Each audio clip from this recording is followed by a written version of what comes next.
What's up, scrappy peeps? It's Adele from Inkie Quill, and today I'm scrapping a tiny photo on a 12 by 12, and sometimes I really struggle with that. I really like the look of it once it's done, but I think because I've had so many years with a 9 by 12 album format that I'm still getting used to the 12 by 12s again. We're becoming friends. I think we're friends.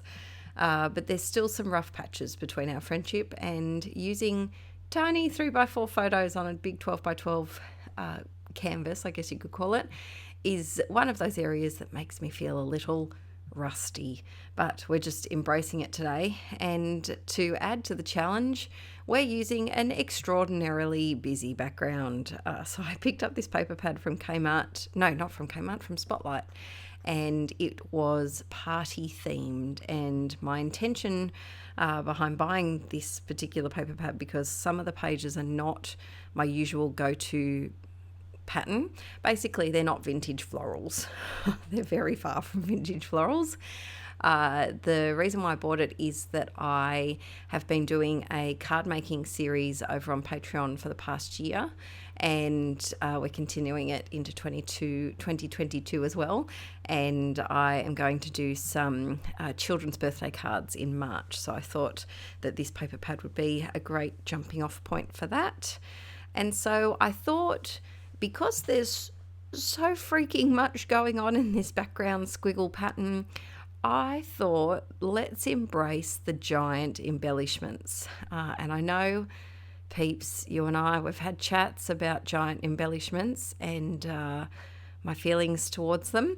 And so if you are like me and you seem to have accumulated a large amount of them, because companies just seem to be making their embellishments bigger and bigger and bigger every year, this is a good way to use them up.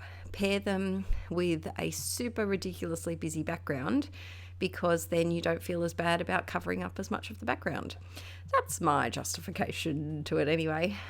So I've got my photo I just matted on some white cardstock, and then that blue piece behind it is from a recent Patreon video where we made some DIY embellishments and then did a layout using some of the DIY embellishments as well. And I had that one left over, so I thought I'd pop that behind. It's just, I cut it down to a 4x6 journaling card size. I've got a tag here that I've put some twine on, and then I was going to leave it at that, but then my brain was like, no, add all of the embellishments, as many as you can. I think because I've been couch scrapping quite vigorously at the moment to try and catch up on some pages, I have been fully embracing the very embellished page, I guess you could call it, a very stick and plonky page. And good news is, at the time of recording this voiceover, I've used up 77 sticker sheets, or embellishment sheets. Yeah, sticker sheets. They're all chipboard or puffy stickers or cardstock stickers, enamel dots, any sort of sticker sheets. I've used up 77 in the past 2 months, I think it's been. I think so. So that's been a really good feeling.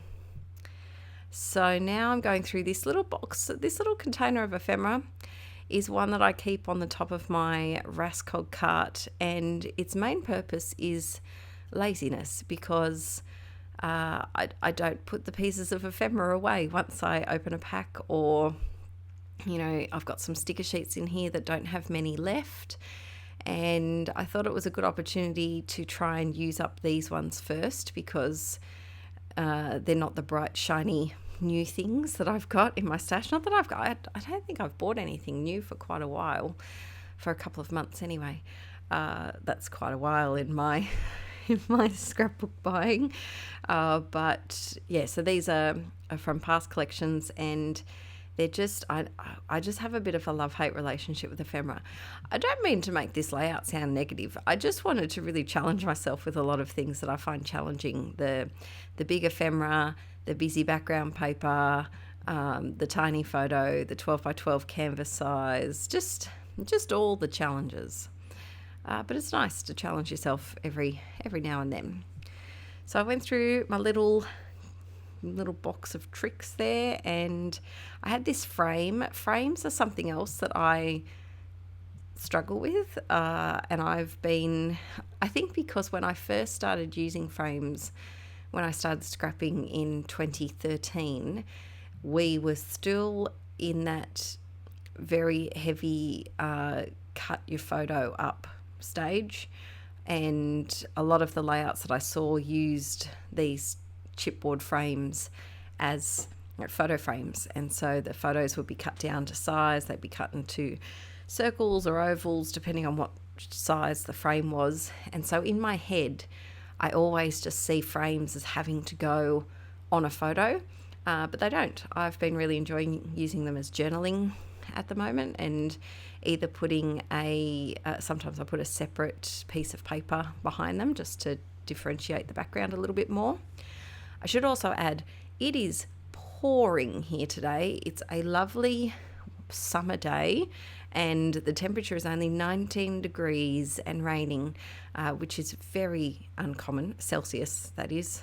Definitely not 19 degrees Fahrenheit in summer here. But if you can hear rain in the background, the rain just seems to be getting heavier and heavier.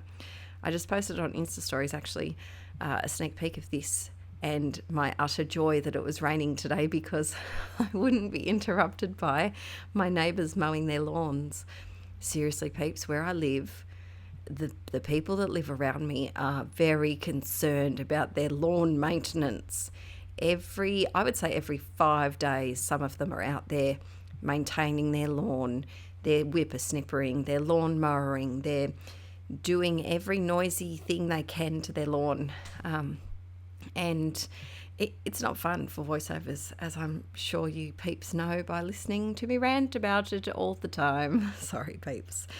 So then I had these beautiful little gold stars from Cocoa Vanilla, and they're a bit tricky to glue on because they're a bit of a concave shape underneath, and I don't have the patience to hold them for about a minute to glue them down. And so I just used my tiny attacher, and I just stuck those things on there.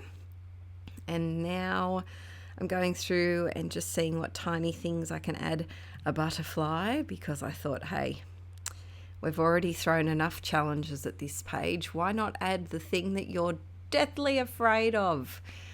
If you're a new inklet, I have a butterfly phobia, and it's real. It's a real thing. Butterflies and moths. Ugh. Butterflies are just pretty moths. Let's be real. Let's be real here. I feel sorry for moths sometimes because they get a bad rep.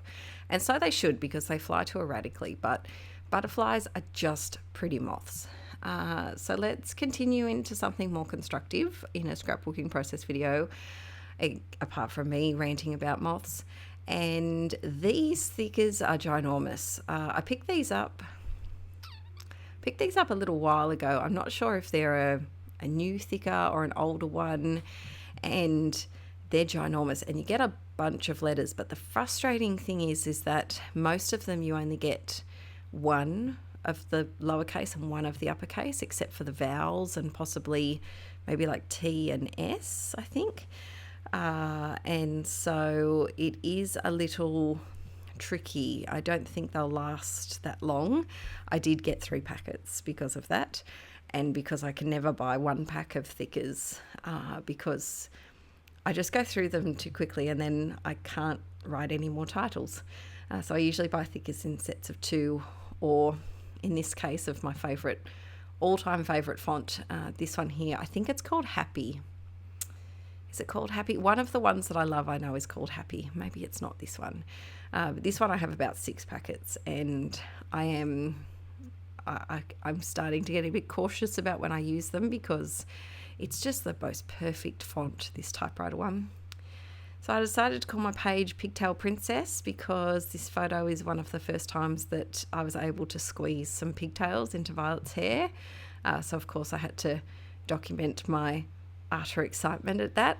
I think if you didn't know, I had long hair my whole life. My hair was down to mid-thigh, and in kindergarten it was down to my waist, and then I just forever had long hair, and it was down mid-thigh, and I cut it to my jawline not long after we got married, I think, and donated it to a cancer wig charity.